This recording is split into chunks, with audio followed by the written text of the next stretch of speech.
আসসালামু আলাইকুম রহমতুল্লাহি ওয়া বারাকাতুহু। সবাই ভালো আছেন? আজকে আমাদের অনুষ্ঠানের এখানে আয়োজন হয়েছে আমাদের শিক্ষক দিবস উদযাপন। একই সাথে আমার সামনে যারা বসে আছেন আমাদের নবযোগদান থেকে এনটিআরসিএ থেকে যারা বিভিন্ন প্রতিষ্ঠানে যোগদান করেছেন সেই সম্মানিত শিক্ষকবৃন্দ তাদের আমরা বরণ করে নিচ্ছি আজকের এই শিক্ষক দিবসের সেই অনুষ্ঠান। আমাদের এই আজকের এই আলোচনা সভা উপস্থিত আছেন আমাদের এই বিদ্যালয়ের সম্মানিত প্রধান শিক্ষক সহ সম্মানিত শিক্ষকবৃন্দ। আমি প্রথমেই অভিনন্দন জানাচ্ছি আমাদের যারা নবযোগদানকৃত শিক্ষক আছেন। আপনারা অনেক যুদ্ধ পার করে একটা চাকরি পেয়েছেন। এই চাকরিটা শুধু চাকরি না, শিক্ষকতা আর চাকরির মধ্যে একটু পার্থক্য আছে। আপনাদের প্রতি আমার অনুরোধ থাকবে আপনাদের নিজেদের যে দায়িত্ববোধের জায়গা থেকে আপনারা নিজেদেরকে একজন ভালো শিক্ষক হিসেবে নিজের ছাত্রছাত্রীদের কাছে অমর করে তুলে রাখার জন্য চেষ্টা করবেন। এক বাক্যে বললাম, আপনার ছাত্রছাত্রীরা সারা জীবন আপনার নাম সব জায়গায় বলবে, তার মাধ্যমে আপনি তাদের কাছে অমর হয়ে থাকবেন। যতদিন আপনার রিজিকে এই চাকরি আছে ততদিন আপনি যেন এই কাজটা করেন, এটা এক বাক্যে আপনাদের বলবো। এটা আমার প্রাথমিকভাবে আপনাদের বক্তব্য বললাম। আর তারপরে আমি আমার ছাত্রছাত্রীদের জন্য একটা চিঠি পড়ে শোনাবো, সেখান থেকে আমি তোমাদেরকে প্রশ্ন করব। আমি অনুরোধ করবো তোমরা মনোযোগ দিয়ে শুনবা, ঠিক আছে? শুনতেছ? পিছনে ওই পিছনে কি দেখতেছো তুমি? এই লুকাইলা, আমি সবাইকে দেখতে পাচ্ছি এখান থেকে। ওই যে পিছনে বর্তমানে আছেন শেষে, তুমি কি শুনতে পাচ্ছ? আমি চিঠি পড়ে আমি তোমাদের জিজ্ঞেস করবো, ঠিক আছে? এই চিঠিটা লিখেছিলেন কে জানো? আমি তো বলি নাই কে লিখে, তোমরা জানবে কিভাবে? জানার কোনো কারণ নাই, কারণ আমি বলি নাই চিঠিটা কে লিখছেন। এটা আমেরিকার প্রেসিডেন্ট আব্রাহাম লিঙ্কন। 1861 থেকে 65 তিনি আমেরিকার প্রেসিডেন্ট ছিলেন। তিনি আমেরিকার 16তম রাষ্ট্রপতি তথা ষোড়শ। প্রায় 150 বছর আগে এই চিঠিটা আমি লিখেছেন। আমার ছেলে তার শিক্ষকের কাছে তার ছেলের জন্য এই চিঠিটা লিখেছিলেন। আমার ধারণা তোমরা অনেকেই জানো। সুতরাং যাদের আগে পড়া তারা হয়তো ভালো বলতে পারবা পরের প্রশ্ন করলে। আমি বুঝে ফেললে তার পরীক্ষার প্রশ্ন আগেই বাতিল, ঠিক আছে? আচ্ছা, কি বলছিলেন শোনো। আমার পুত্রকে জ্ঞানার্জনের জন্য আপনার কাছে প্রেরণ করলাম। কিসের জন্য? তাকে আদর্শ মানুষ হিসেবে গড়ে তুলবেন, এটাই আপনাদের কাছে আমার বিশেষ দাবি। আদর্শ ছাত্র বসে না? আদর্শ ছাত্র বসে? আমার পুত্রকে অবশ্যই শেখাবেন সব মানুষই ন্যায়পরায়ণ নয়, সব মানুষই সত্যনিষ্ঠ নয়। তাকে এও শেখাবেন প্রত্যেক বদমায়েশের মাঝেও একজন বীর থাকতে পারে, প্রত্যেক স্বার্থপর রাজনীতিকের মাঝেও একজন নিঃস্বার্থ নেতা থাকে। তাকে শেখাবেন প্রত্যেক শত্রুর মাঝেও একজন বন্ধু থাকে। কি থাকে তার মাঝে? আচ্ছা, তারপরে কি বলছে আমরা শুনি। আমি জানি এটা শিখতে তার সময় লাগবে। এটা কিন্তু শিক্ষকদের জন্য বলছে, তবু আমি তোমাদের দিকে তাকাই বলছি, কারণ তোমরা উত্তর দিবা। শিক্ষকরা সব মনোযোগ দিয়ে শুনবেন, এটা আমি জানি আপনারা যে আগে হয়তো করেছেন, তবু আজকে আরেকবার একটু অনুধাবন করার চেষ্টা করেন। কি বলেছে? আমি জানি এটা শিখতে তার সময় লাগবে, তবুও যদি পারেন তাকে শেখাবেন 5টি টাকা কুড়িয়ে পাওয়ার চেয়ে একটি উপার্জিত টাকা অধিক মূল্যবান। এও তাকে শেখাবেন কিভাবে পরাজয়কে মেনে নিতে হয়, কিভাবে বিজয় উল্লাস উপভোগ করতে হয়। হিংসা থেকে দূরে থাকার শিক্ষাও তাকে দিবেন। যদি পারেন নীরব হাসির গোপন সৌন্দর্য তাকে শেখাবেন। কি হাসির? সে যেন আগেই এ কথা বুঝতে পারে যারা পীড়নকারী তাদেরই সহজে কাবু করা যায়। বইয়ের মাঝে কি রহস্য লুকিয়ে আছে তাও তাকে বুঝতে শেখাবেন। কিসের মাঝে? খাতার মাঝে।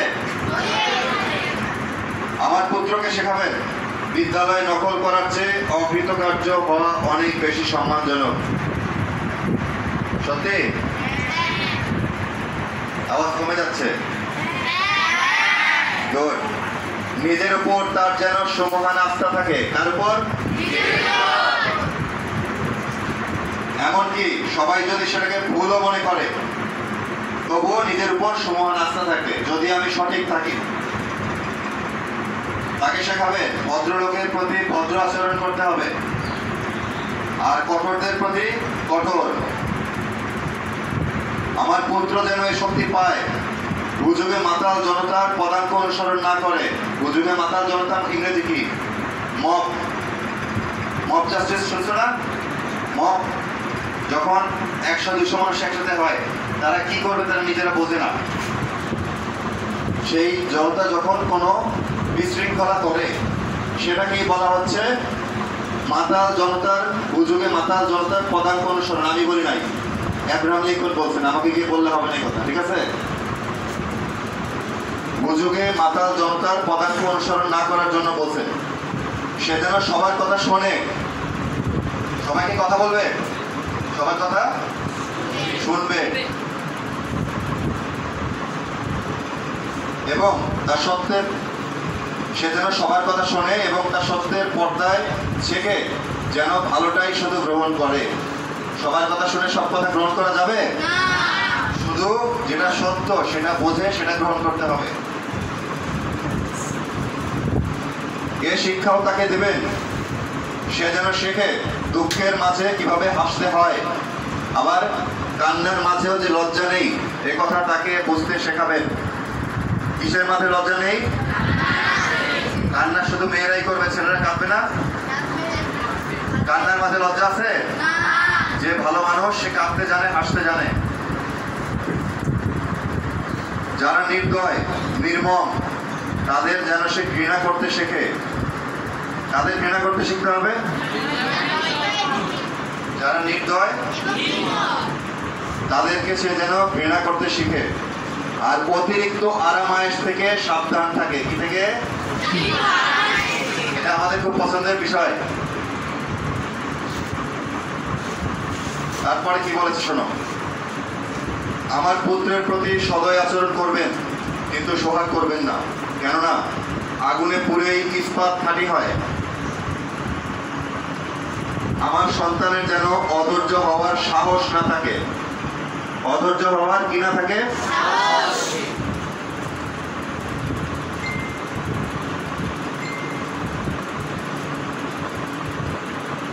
যেন তার সাহসী হওয়ার ধৈর্য থাকে। কি থাকে? তাকে এ শিক্ষাও দিবেন নিজের প্রতি তার যেন সমান আস্থা থাকে। এটা কিন্তু আরেকবার বলছে, আর তখনই তার সুমহান আস্থা থাকবে মানব জাতির প্রতি। কার প্রতি? শেষের কথায় কি বুঝলা বলো তো? একজন কে বলতে পারবা? একজন দাঁড়াও, তার সাহস আছে। একজন দাঁড়াও, ছেলে বা মেয়ে দেখে কি ছেলেরা পারে না মেয়েরা পারে? হাত তোলো তো একজন। মানব জাতির প্রতি আস্থা থাকে, যা বোঝো, কোনো ভুল নাই, বলো।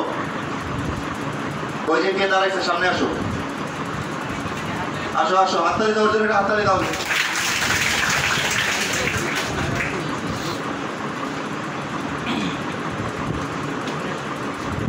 আরেকবার বলছি আমি তোমাকে লাইনটা, কি নাম তোমার?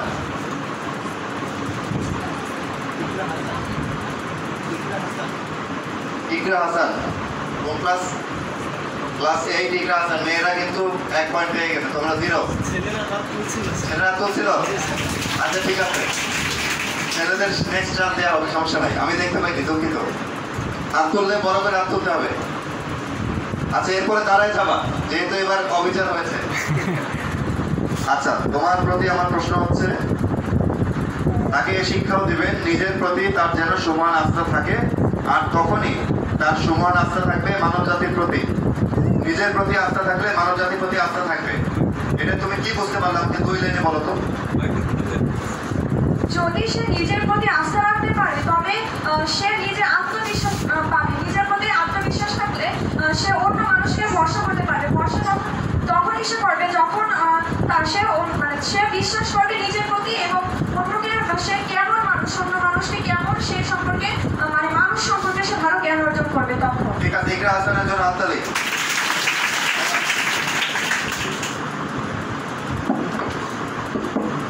আচ্ছা, এই চিঠিটা কেন পড়ে শোনালাম? এই চিঠি আমি আগেও পড়ছি, তোমরা অনেকে পড়ছো, অনেক প্রোগ্রামে শুনছো। এভাবে মনোযোগ দিয়ে বোঝার চেষ্টা করছো? ছেলেদের মধ্যে হাত তুলছো, কে বলো তো? ও যেটা বলছে বুঝতে পারছো? আচ্ছা, এবার বলো আব্রাহাম লিঙ্কন কত সাল থেকে কত সাল পর্যন্ত আমেরিকার প্রেসিডেন্ট ছিলেন?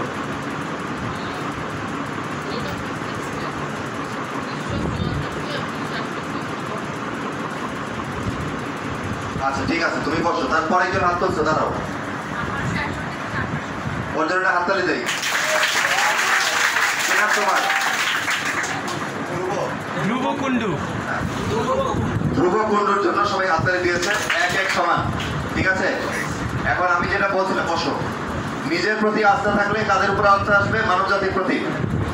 আমি খারাপ মানুষ, আমি চোর, তা আমার তো মনে হবে আশপাশে যা বসে সবাই চোর। আমি ভালো মানুষ, আমার কাছে মনে হয় যে মানুষ সুযোগ পেলে মানুষকে উপকার করবো, তা আমার মনে হয় যে সবাই মনে উপকার করবে। তখন আমার নিজের প্রতি আমার যেমন আস্থা, আমি সামনে মানুষগুলো তেমন ভাববো। আমি খারাপ হলে ভাবো সবাই খারাপ, আমি ভালো হইলে ভাবো নিজে আমি মনে হয় ভালো, ওদের সবার মনের মধ্যেই ভালো আছে। হয়তো কেউ যদি খারাপ হয়, ওই যে কি বলেছিল এই বিষয়টা, কথা কে বলতে পারবে? এই চিঠিতে বলা ছিল, এই সংশ্লিষ্ট একটা কথা ছিল, এই যে কথা বললাম, বলো না। আমি যে বললাম এই যে একজন খারাপ মানুষের মধ্যে একটা ভালো দিক থাকতে পারে, এই সংশ্লিষ্ট একটা কথা ছিল এই চিঠিতে। সেটা কি? খারাপের মধ্যেও ভালো থাকতে পারে, এরকম একটা লাইন ছিল এখানে। কে বলতে পারবা? আচ্ছা, আগে সুযোগ, তারপর সেকেন্ড সুযোগ তোমার, বলো।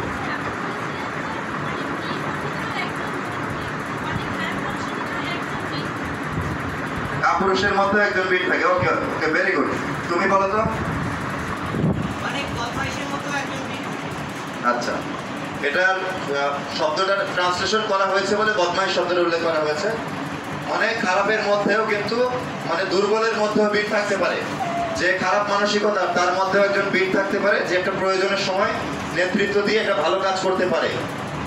তার মানে যদি বসো, দুইজনের জন্যই সবাই হাততালি দাও। আবার দুইজন সমান সমান। আমার প্রশ্ন শেষ, এই ওদেরকে একটু ফুল পৌঁছে দেন। এদিকে আসো, তোমরা আসো। এই প্রশ্ন পাচ্ছিল একজন 1861 আসো, এদিকে আসো।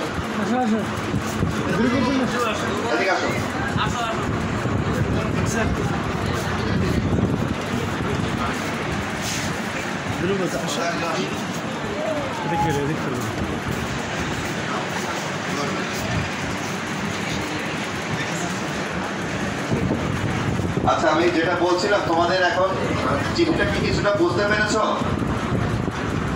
এই চিঠিটা কত সাল আগে লেখা? অনেক বছর আগে না? এত বছর আগের চিঠি আমি আজকে 2024 সালে তোমাদের পড়ে শোনালাম, আর এখনো কিন্তু মনে হলো যে এইটা এই যে সেই দিন লেখা চিঠি। এখনো কিন্তু এটার সাথে আমরা সমন্বয় যোগসূত্র স্থাপন করতে পারছি। মনে হচ্ছে যেটা আমাদের ছেলে মেয়েদের জন্য লেখা, কিন্তু অনেক কথা আছে যেটা আমরা বাস্তবতায় অনেক সময় অভিভাবকরা, শিক্ষকরা বলি না, যে সবার সাথে আমরা ভালো হতে বলি, খারাপকে খারাপ বলতে আমরা শেখাই নাই। এটা অনেক ক্ষেত্রে আমাদের একটা, আমি ঐতিহ্যগত সংকীর্ণতা বলবো। আমরা খারাপকে চিনতে হবে কোনটা খারাপ। সবাইকেই ভালো বলা যাবে না, যে খারাপ সে খারাপ। তবে অপরাধী খারাপ না অপরাধ খারাপ? অপরাধী খারাপ না অপরাধ খারাপ? অপরাধ খারাপ। প্রত্যেক বদমাইশের মধ্যে একটা বীর থাকতে পারে, কাপুরুষের মধ্যে বীর থাকতে পারে। তো এখন যদি আমি অপরাধীকে সুযোগ না দিই সংশোধন হওয়ার, তো আমাদের দেশ কি সব ভরে যাবে না? আমরা সবাই অপরাধ করছি না? কে হাত তুলে বলতে পারবে যে আমার জীবন আমি একটা পাপ করি নাই? কেউ পারবে? কেউ পারবে না।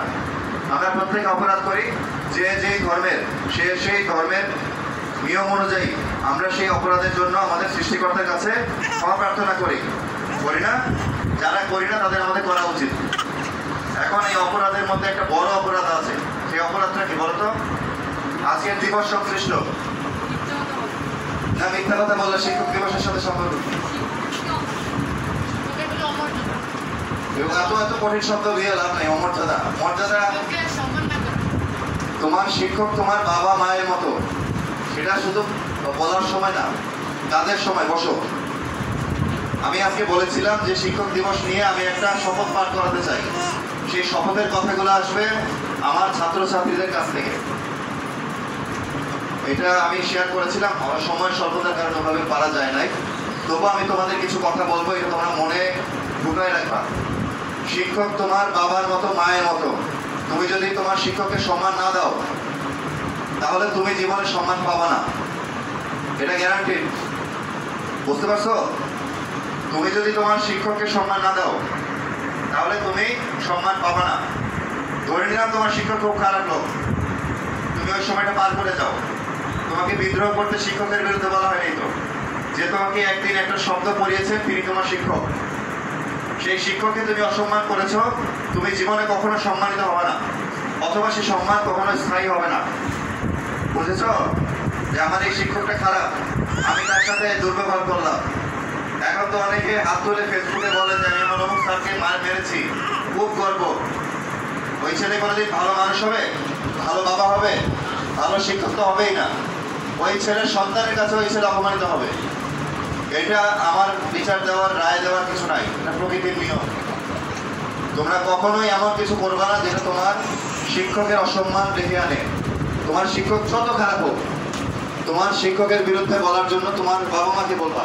বাবা মা তার অথরিটি আছে, সেখানে খুব বড় অনিয়ম হলে তারা দেখবে, তুমি কখনোই নিজে করবা না। মনে থাকবে, করতে পারে, করলে তোমার জীবন, তোমার জীবন ভালো হবে কি মন্দ হবে এটা তোমার হাতে। তুমি জীবনে কি হবা সেটা কে নির্ধারণ করে? আমাদের সবকিছু আমাদের রিজিক নির্ধারণ করা, কিন্তু সেই রিজিকটা সম্মানের সাথে হবে না অসম্মানের সাথে। এটা কি কর্মফল না? কর্মফল না? তুমি যদি ভালো আচরণ করো, তোমার সহপাঠী সারা জীবন মনে রাখতো ভালো মেয়ে ছিল। আর যদি তুমি এখন একটু সাইজে বড়, তোমার স্কুলে যে ছেলেটা সাইজে ছোট, পরে তুমি সারাদিন গুতা দাও, পোছা দাও, ধাক্কা দিয়ে ফেলে দাও, তখন কি ওই ছেলে তোমাকে, বাকিরা কি সম্মান করবে? যে আমাদের স্কুলে একটা ছেলে ছিল, একটা মেয়ে ছিল, ও সুযোগ পাইলেই সবাইকে ডিস্টার্ব করতো, আছে না তোমাদের মধ্যে? তো এখন হয়তো সে সাইজে বড়, এখন তাকে কেউ কিছু বলে না। একটা দিন আসবে সেই সাইজে বড় ছেলেটাই ওই ছোট ছেলেটার ও দিনে চাকরি করবে, অথবা তার এমন অবস্থান হবে সে পরিচয় দিবে যে ওই অমুকে সে আমার বন্ধু ছিল, আমার সাথে পড়তো। হবে না এরকম? তো দিন কিন্তু অনেক বদলায়। এখন যার সবার শেষে সে এক সময় ফার্স্ট হবে, জীবনের যে রেস সেই রেসে ফার্স্ট হবে। আর এখন যে ফার্স্ট সে হয়তো হারাই যাবে। সেটা কি জন্য? সে যদি এখন পড়াশোনা না করে, ভালো কাজ না করে, খারাপ হয়ে যায়, কিছুদিন পরেই অনেকেই একটা সাইডে গিয়ে আসতে করে একটা সিগারেট খাবে। আমি খুব স্মার্ট হয়ে গেছি না, এই সিগারেট থেকে শুরু একটা অ্যাড ছিল, তোমরা শুনছো? তোমরা শুনো নাই অনেকে, আমরা অনেকেই শুনেছি। তোমরা যদি মাদকের দিকে চলে যাও কোনোদিন ভালো জীবন হবে না, বুঝছো?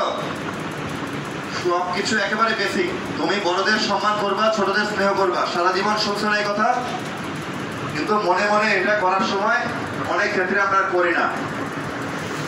করি? একটা কথা বলেছিল, আরামায়েশের কি সমস্যা আমাদের?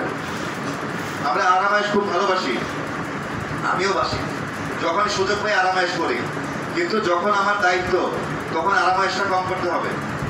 যখন আমার কাজ সেটা আরামায়েশ, তখন বাদ দিতে হবে। আমি ব্যক্তিগত জীবনে অত্যন্ত আরামায়েশ পছন্দ করি, রেস্ট নিতে পছন্দ করি, ফাঁকিবাজি করতে পছন্দ করি। কখন? যখন করলে আমার নিজের ক্যারিয়ার হোক, নিজের জীবন হোক, পারিবারিক জীবন হোক, সামাজিক জীবন হোক, সেখানে একটা খারাপ প্রভাব যেন না পড়ে। আমার সময়ের যখন দরকার ছিল আমি কষ্ট করেছি, যখন সুযোগ পেয়েছি তখন আমি রেস্ট নিয়েছি, তখন আমি আরাম করেছি, তখন আমি খেলেছি। তোমরা অবশ্যই খেলাধুলা করবা, অবশ্যই বিনোদন প্রয়োজন আছে, খেলাধুলা প্রয়োজন আছে, আড্ডা প্রয়োজন আছে, নিজেদের মধ্যে এনজয় করার দরকার আছে, মোবাইল চালানোর দরকার আছে। মোবাইলের খারাপ দিকটা বাদ দিয়ে ভালো দিকটার প্রয়োজন আছে, ঠিক আছে? কিন্তু তার মানে এটা সারাদিন রাত করবা। আমি যদি শুধু এটাই করতাম তাহলে কি তোমাদের সামনে এসে বলতাম সবাই আমার কথা শুনতো? আমার বয়সী এই এলাকায় আরো লোক নাই, আমার যত বন্ধু বান্ধব আছে একজনও বিশ্ববিদ্যালয়ে চান্স পেয়েছে আমার জেলায়। আমার সময় 2 জন, আমি আর আমার চাচাতো বোন, 2 জন ঢাকা বিশ্ববিদ্যালয়ে চান্স পেয়েছে আমার পুরো জেলা থেকে, আমাদের ইয়ারে। সেখান থেকে আমি ঢাকা বিশ্ববিদ্যালয়ে পড়েছি, সেখান থেকে মাত্র 2 জন বিসিএস প্রশাসন ক্যাডারের সুযোগ পেয়েছে, আমি আর আমার এই বান্ধবী। তাহলে বাকি যারা ফার্স্ট ক্লাস পেয়ে আসছে তারা কি ভালো ছাত্র না? ঢাকা বিশ্ববিদ্যালয়ে পড়েছে, অনেকে এখনো চাকরি পায় নাই, জানো? আমার বন্ধু বান্ধব ফার্স্ট ক্লাস পাওয়া চাকরি পায়নি, কোনো চাকরি পায়নি। তাহলে কি তারা এখন সেই পরিচয় দিয়ে কোথাও গেলে বললে সবাই শুনবে? তাদের কথায় কেউ কি মানে নিজের জীবনে সেটা মূল্যায়ন দিয়ে কোনো পরিবর্তনের চেষ্টা করবে? তাহলে যখন প্রয়োজন তখন সে পরিশ্রমটা তোমার করতে হবে। পরীক্ষার আগে যদি ভাবো যে এখন আমি রেস্ট নেই, তাহলে তো পরীক্ষায় 0। পরীক্ষায় ফেল করলে কি লাভ আছে? তোমার জীবনে ভাবতে হবে আমার যখন যেটা আমি ভাববো, আমার যেটা স্বপ্ন, সেই স্বপ্ন অর্জনের জন্য আমার কি করতে হবে। ডাক্তার হবো, ইঞ্জিনিয়ার হবো, এটা হবো সেটা হবো, মনে মনে না। তার জন্য আমাকে কি পড়তে হবে, কোথা থেকে পড়তে হবে, পড়ার বাইরে কি জানতে হবে। এবং একই সাথে যদি মনে করো আমি খুব খারাপ মানুষ, তোমরা সবাই জানো খুব খারাপ মানুষ, দেখা হলে আমি খুব দুর্ব্যবহার করি, কাউকে সালাম দেই না, স্যারদের এই যে মুরব্বী ওনারা শিক্ষক, ওনাদের দেখলে আমি অসম্মানিত করি। আমার কিন্তু এখন সুযোগ আছে, আমি স্কুলের সভাপতি, আমি উপজেলার ইউনো, আমি যদি ওনাদের অসম্মান করি ওনারা তাও বাধ্য হয়ে আমার কাছে যাবে, কিন্তু মনে মনে কিন্তু আমাকে অপছন্দ করবে। কি বলা ছিল? নির্মম আর 2টা লোককে ঘৃণা করতে বলা হয়েছে। কি কি? নির্মম আর নির্দয় লোককে ঘৃণা করতে কিন্তু আব্রাহাম লিঙ্কন বলছিলেন। তা আমি যদি নির্মম আর নির্দয় হই, আমাকে ঘৃণা করবো, সেটা আমি তোমাকে শেখাচ্ছি। বুঝতে পারছো? সেই ঘৃণার মানে এই না আমি তাকে মারতে যাচ্ছি। মনে মনে ঘৃণা পুষে রাখো। যখন তোমার সময় আসবে তুমি সেই মানুষটা হবা না। যেই মানুষটাকে ঘৃণা করলা সেই মানুষটাকে দেখে তুমি যদি মানে খারাপ, সে ভালো আছে, আমিও খারাপ হবো, তাইলে কিন্তু তুমি কখনো মানুষের ভালোবাসা পাবা না। আমরা যারা এখানে বসে আছি সবাই যদি মানুষের ভালোবাসা না পাই, আর মনে করে আমরা 2-3 লাখ টাকা বেতন পাই, আমাদের 2-3টা করে গাড়ি, 2-3টা করে বাড়ি, যা চাই সব আছে, একটা মানুষও আমাকে ভালোবাসে না, তাহলে কি এই জীবন আমরা চাই? আর ধরো আমাদের যারা আজকে বললো যে আমাদের সম্মানিত শিক্ষকদের বর্তমান বাস্তবতায় আর্থিক যে পরিমাণ সম্মাননা দেওয়ার কথা সেটা এখনো দিতে পারছে না রাষ্ট্র, হয়তো অদূর ভবিষ্যতে সেটা সম্ভব হবে। কিন্তু ওই শিক্ষককে সবাই দেখলেই গেলেই সালাম দেয়, চলে গেলেই বলে স্যারটা খুব ভালো মানুষ। এটা কি ওনার জীবনের প্রাপ্তি? না উনি অনেক বেতন পান, অনেক বড় বাড়িতে থাকেন, অনেক বড় গাড়ি আছে, ওইটা প্রাপ্তি। আর সবাই দেখলে বলে লোকটা ভালো না। কোনটা প্রাপ্তি? ভালোবাসা সম্মান অর্জন করা প্রাপ্তি, না অর্থ উপার্জন করা প্রাপ্তি? এই একই বক্তব্য আমার যারা সম্মানিত নতুন শিক্ষকরা আছেন। আপনি হঠাৎ করে মনে করেন এখানে এসে টিউশনি করে হোক, অন্য যে কোনো ভাবে হোক অনেক টাকা পয়সা অর্জন করার সুযোগ পেলেন। শিক্ষকবৃন্দের একটা সুযোগ আছে বাইরে টিউশনি করেও একটা ভালো আর্থিক অবস্থা তৈরি করার, অনেকের সেই সুযোগ হয়। কিন্তু যদি আপনি ভালো শিক্ষক হিসেবে এই যে ছাত্রছাত্রী ওদের কাছে ভালো না থাকেন, আপনার জীবন বৃথা। আমি যদি আমার সহকর্মীদের কাছে ভালো মানুষ হিসেবে পরিগণিত না হই, আমার সহকর্মী বলতে এখন সবাই, তাহলে কিন্তু এই উপজেলায় আমি যত কিছুই করি আমি ব্যর্থ। একই বক্তব্য আমার সম্মানিত শিক্ষকগণ, আমার প্রাণপ্রিয় ছাত্রছাত্রী সবার জন্য। জীবনে মানুষের সম্মান এবং ভালোবাসা অর্জন করার চেষ্টা করবা, আপনারা করবেন। এর বাইরে কোনো কিছু স্থায়ী না। হয়তো আমি কিছু পাপ করেছি, আমার তাদের দোয়ায় আমার সেই পাপ আল্লাহ মাফ করে দিবেন, অথবা আমার কোনো একটা ভালো কাজ দেখে আমার সৃষ্টিকর্তা আমার কোনো খারাপ কাজ, কোনো পাপ কাজ সেটা মাফ করে দিবেন। কারণ আমরা ভুল করব, আবার সেই ভুল শোধরানোর চেষ্টা করব এবং ভবিষ্যতে সেই ভুলটা আরেকবার না করার চেষ্টা করব। ঠিক আছে? আমরা কেউ কিন্তু মহামানব হয়ে যেতে পারবো না।